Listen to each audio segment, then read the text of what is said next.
favorite position battles that are going to be going on throughout the league, whether them be quarterback battles or, you know, I have a couple I want any to other. talk about right off the bat. I mean, let's just get it started. Let's just run for it. Yeah. I want to talk about Teddy Bridgewater and what's Buddy's name? Drew Locke. I was like, what? Come on, dude. Mr. Screw Up himself. No, I'm kidding. I'm not gonna throw shade on you like that, Drew Locke. Yeah, but no, because you don't know what's interesting. Kind of keeping track of what the Denver Broncos have been posting online. If you look at a lot of their videos on social media, a lot of them involve Teddy Bridgewater and not so much Drew Locke, which I don't know. Maybe it's an overreaction. But I think there's something to be said there. You know, is it just trying to hype up the fans to kind of get them out there to see for themselves? Possibly. Marketing strategy, also possible. But at the same time, I think there's something to be said there. And, you know, if I'm a Denver Broncos fan, I'm not necessarily ecstatic with either option currently. I know the whole Aaron Rodgers thing has really kind of took a back seat and the dust has sort of settled there for now. Which is surprising, right? Because I know June 1st was supposed to be the date. You know, June 1st is the date where they save money and do all this, that, such, and the other. But, Right. yeah, being a Denver Broncos fan, how do you feel about that? What are your thoughts? I think the social media team has, you can tell they've definitely embraced the quarterback competition, right? They've shown side by sides of the two. It's not like they're not clearly favoring one or the other. It's just very like, hey, this is something that's happening, and we're going to try and capitalize on that in terms of marketing as much as we can. Because at the end of the day, social media team is just the marketing team, right? True. Yep. They're an extension of that department. And they even quoted one of their players that was in an interview that basically, it's like they were asked, like, hey, who do you hope is the winner of the quarterback competition? He goes, man, I don't give a F about who wins the quarterback battle. I have to play defense. So I'll play. Hey. It doesn't matter to me, man. I like that mentality. Yeah. So they posted that on there with like the F bleeped out or whatever. And some of the Broncos guys were having fun with that one. Like, oh, we can curse in interviews now. Let's go. Yeah, right. Like, let's go. Let's send that. Yeah, but I think so in the first session of training camp, it was very much Drew Locke, right? Because Teddy Bridgewater wasn't even there for the first week. Right. He had some business to take care of, whether he was moving his family or whatever out to Colorado to, you know, do their thing. Hopefully he doesn't get traded to Green Bay now. That would be a hopping up and getting out of there. Tragedy. But and now, you know, we're in the second, third week of training camp, mini camp, whatever you want to call it. And they're focusing a lot more on Teddy Bridgewater. Jerry Jeudy's come out and said, hey, they both throw different balls. Drew Locke throws a lot more of a quicker spiral. It definitely hits your hands a little bit differently. And Teddy Bridgewater throws more of a loose ball. It's a lot less, there's a lot less drive behind it, but it's an easier ball to catch. So the guys are recognizing who's got what. And I think it's just going to come down to, I don't think the winner is going to be decided in training camp. It's going to be decided in preseason games. Those 3 preseason games, you are going to see them split snaps 50-50. I'd be very, very surprised if their third string quarterback even gets to see the field. Because I think, you know, first game, Drew has been your starter. Give him the first game of the preseason. Give him a chance to do his thing. First half, I would even say.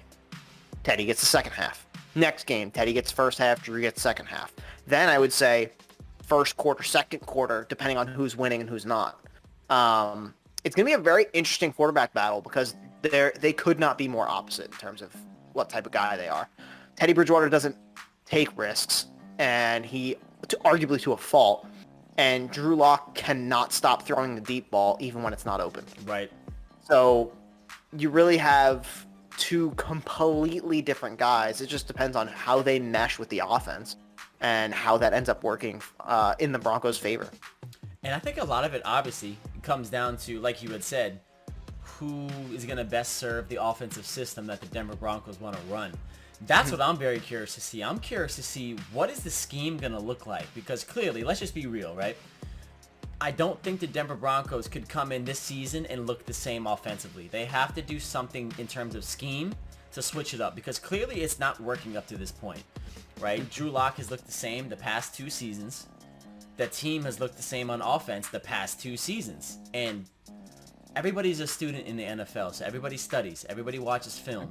And you're making a defense's job very easy if they can study film from the past 2 seasons and expect to see the exact same thing in the 3rd season. That's pretty much a guaranteed loss. I mean, there's no questions. You have all the answers for the test. It's on you if you fail that.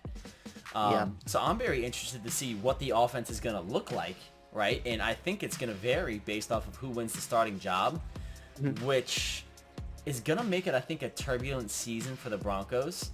Yeah. Because when the offense is going to change based off the quarterback, that demands a lot of flexibility from a lot of different positions. Running back, particularly offensive line. Wide receivers, more or less, same concepts. And with the offensive line that the Denver Broncos have now, I'm not so confident that they can have that flexibility to answer the bell in different forms based off of who's back there. So I'm very interested to see, and it seems like it's kind of the same old song and dance with the Broncos. What is the offense going to look like? We know the defense is going to be there. It's there every single season. There's no questions there. But what is that offense going to bring to the table? Because it's going to come down to offense for the Broncos once again. Yeah, we're the number one, I saw this stat the other day, we're the number one spending team in terms of defense. We've spent the most money on defense in the NFL. We're the 31st ranked team in terms of spending on offense. Now, there's a bunch of different ways you can look at that. We have four of our top four wide receivers are all still on their rookie deals. Right. Our quarterback is still on his rookie deal. Correct. Teddy Bridgewater restructured his contract, so he's not making as much money as he was before. Offensive line. Most of our O-line still on rookie deals. Like, we still got a lot of young guys on that squad. So it's deceiving in a way where it's like, okay, oh my gosh, the Broncos aren't spending enough money on offense. But really, every position group on that offense, minus maybe offensive line, is at least a B or higher. Receiver, I would give that an A. I have an A receiver group. Running back, B. Solid B. Melvin Gordon, young rookie quarterback running back Jamal Williams. Offensive line, I think I would go C+, because we have Garrett Bowles coming off a really good season, but the rest of the offensive line still has a lot of question marks. But then you look at quarterback, easily a D. Yep. Easily a D. And when your offensive line and your quarterback are the two spots where you're like, you might have a problem. Right. Correct. As the offensive line, I'm probably rooting for Drew Locke to succeed, because Drew Locke is a guy who doesn't hold on to the ball. He does not take sacks. That's one thing he does not do. He gets rid of the ball fairly quickly. Now, where he gets rid of the ball is not exactly a good spot. But as the offensive lineman, you don't have to worry about that. Just block. And if you don't have to block for longer, that's great. And Drew Locke is more mobile than Teddy Bridgewater. So if you're trying to complement the offensive line, Drew Locke, you're hoping Drew Locke succeeds. However, if he can't, make the correct decisions, then at the end of the day, him being better for the offensive line doesn't help, because he's turning the ball over when it matters most. Right. I think there was a stat floating around. He's below 32nd in the NFL when it comes to impact throws on a negative scale. So his throws that were poor came in the worst possible moments, and they were picks. They weren't just like incompletions. Like, his negative impact on the offense was the highest in the NFL, which is not something you want to look at. Now, however, a big thing that rookie quarterbacks tend to deal with is pushing the ball down the field. They're typically afraid to push the ball down the field. Drew is not afraid to push the ball down the field. Now, does he throw the ball into coverage that he should not on a frequent basis? Absolutely. However, his willingness to go deep more gives him a big play edge, which I think put him in the top 10 in the NFL in terms of big play efficiency, which is crazy to think about, because I guess that doesn't take into account interceptions. It takes into account the amount of times you've thrown deep and the amount of times you've completed it, which I guess more often than not, more than other quarterbacks, he completes those, but when they're not complete, they're picks. So it tends to be an issue. So if he can pick and choose his spots in a correct way, he can be a high flying quarterback, and he can make those kind of strides that we've seen Josh Allen make, who had a really bad rookie season. And he's the same type of guy. He's a gunslinger. He granted he can use his legs a little more, but you've seen him improve a lot more. In the first 17 games of their careers, Josh Allen and Drew Locke compare very, very well, actually. They're very, very comparable in terms of completion percentage, touchdowns, interceptions, all that kind of stuff. Drew just hasn't played as much. Now, does that mean Drew Locke is Josh Allen? No, it doesn't. I wish he was. Yeah, I know you do. but the types of throw, because Josh Allen's issue was accuracy. He was making the right choices. They were just, he couldn't guide the ball there. Drew is an accurate thrower. When he wants it to go somewhere, it goes exactly where it wants to, but he just didn't see the defender there. So it's a tough comparison to make. I'm not really rooting for one guy or the other to come away with the win on this. I'm just hoping that the best guy takes it, and I'm hoping that the best guy is good enough to take us to the playoffs. Yeah, and I think if you're a Broncos fan, that should be the mentality, right? I mean, whoever's going to best serve the team and create the impact that you're looking to have, obviously you want that to be your guy. Mm-hmm. It's just, oh my goodness, I don't know how you being a Broncos fan, you could still be positive about Drew Locke. Me not even being a Broncos fan, I'm so sick of this kid. It's like, it's just, it just feels like the same song and dance. And where the Drew Locke, Josh Allen comparison stop is that Josh Allen made considerable strides, if not every season, every game.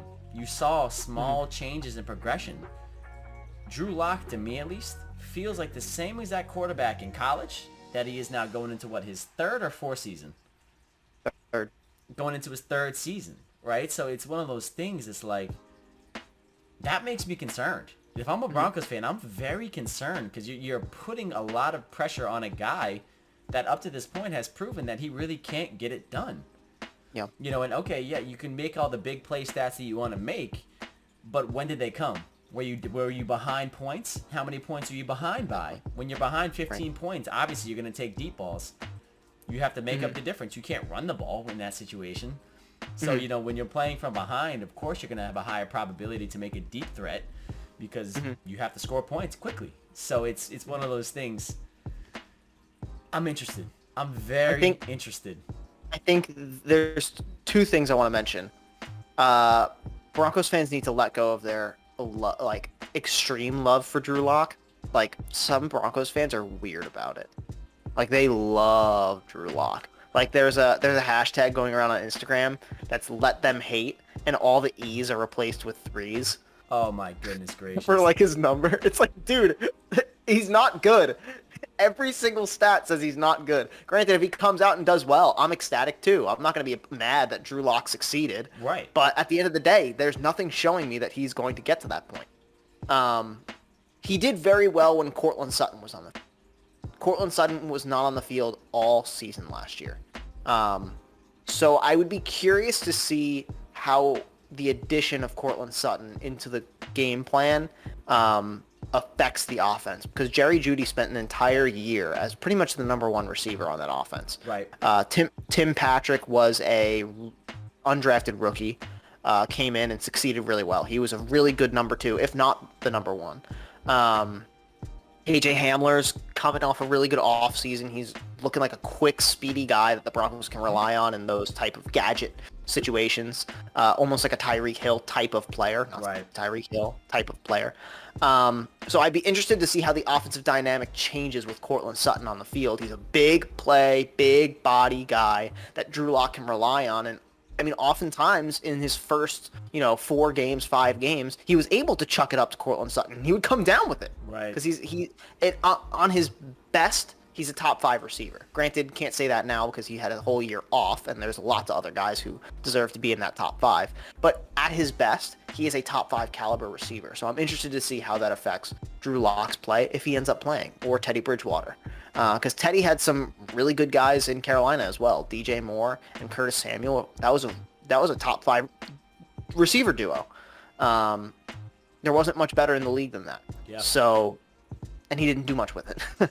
No, So not particularly. I mean, again, I learned my lesson talking about them in one of our videos that we made. Oh my God, I had the whole Panthers organization coming down on me for that one. I had to defend myself. Jesus.